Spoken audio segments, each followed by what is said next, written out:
so this is Becky, and today I'm going to show you how I do some techniques using my mica powder. In one of my videos I showed you how to do a glittered card stock, like make it glittered yourself, the back of the card. So what I'm going to do now is I'm finishing the card, but I'm going to shift some of this. Going to do some mica powder on here. First, what I want to do is just distress this card a little bit with a blue distress ink. I've got faded jean and broken china here. I'm going to use my broken china and I'm just going around the edges.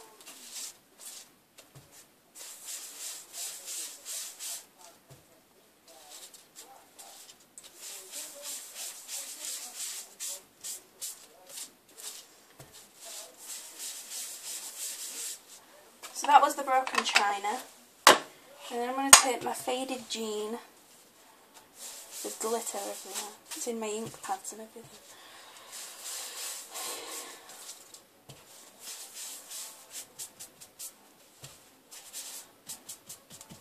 Okay, so I've just that piece of beige cardstock is now more like a blue.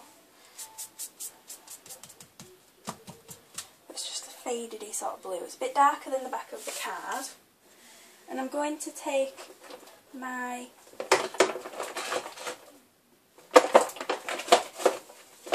pearl, it's copper frost, so it looks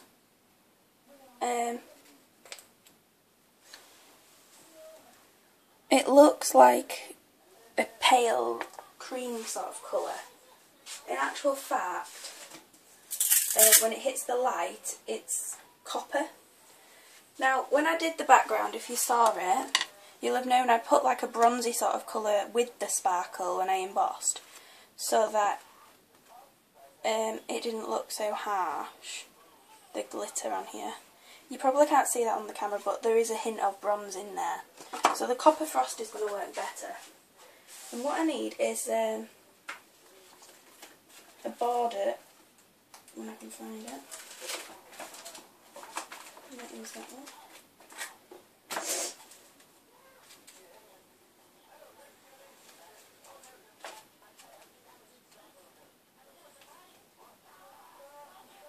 No, I'm changing my mind. I'm going to use a script stamp instead. I'm just going to, I used this before, so just bear with me.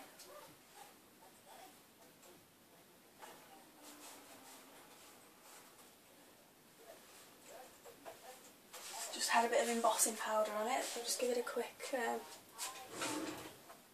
wipe.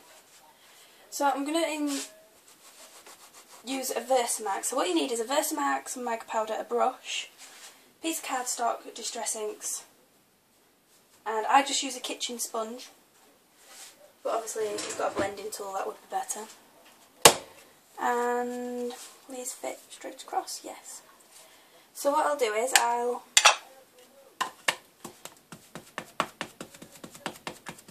just, using my Versamark, ink up the stamp, and I'm gonna, making sure you've got the right way, go straight across the top.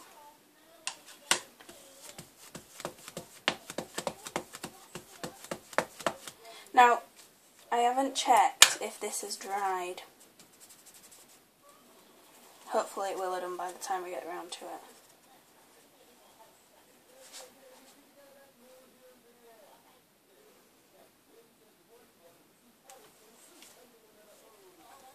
I'm just pressing on this script stamp. I don't know if you can see where I've been pressing it on there. It's just where the light hits it, I can see it.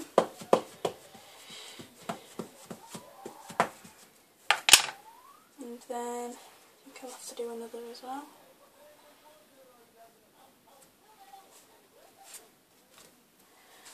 So I'm just giving that really good press on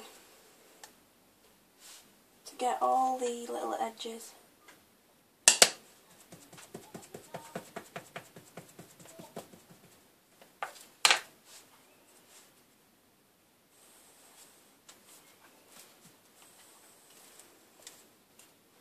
And then I'm going to put my Versamark away, and I'm going to take a little brush. This is a makeup one. Some people have a bigger one, they put their tubs into a bigger pot, praying that the blue's dried because I didn't do it afterwards. I'm just going to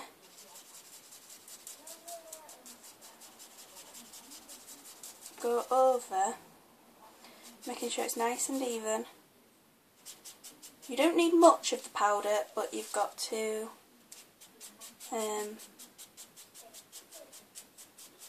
get it even.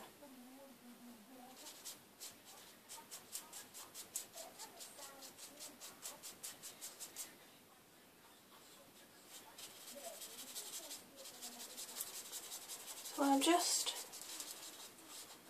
micring up the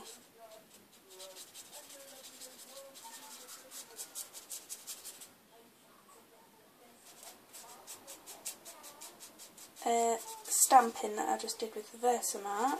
Versamark's like a sticky ink, for those that don't know, because at one point I didn't know what it was, so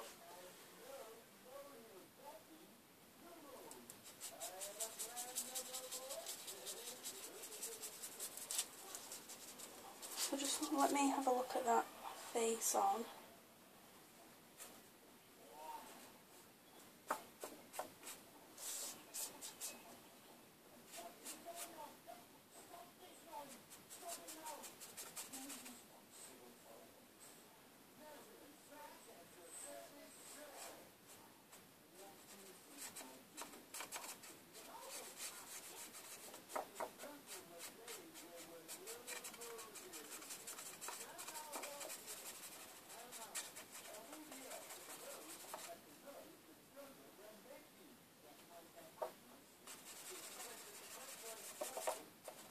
So, sorry, I've gone a bit quiet, I'm just concentrating.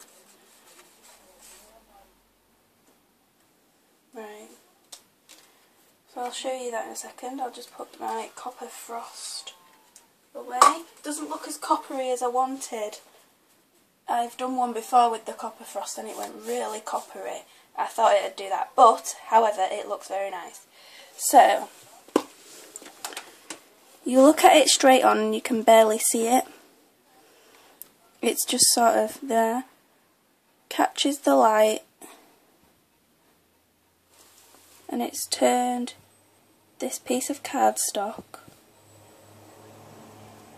into a piece of script cardstock that's very subtle, and when it hits the light it's very shiny. So this will go on here.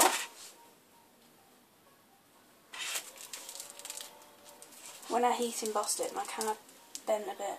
But this will go on here, and then I'm going to do some more with it. So that's how you can use mica powder, how I use it, to create a piece of backing paper. Okay, thank you.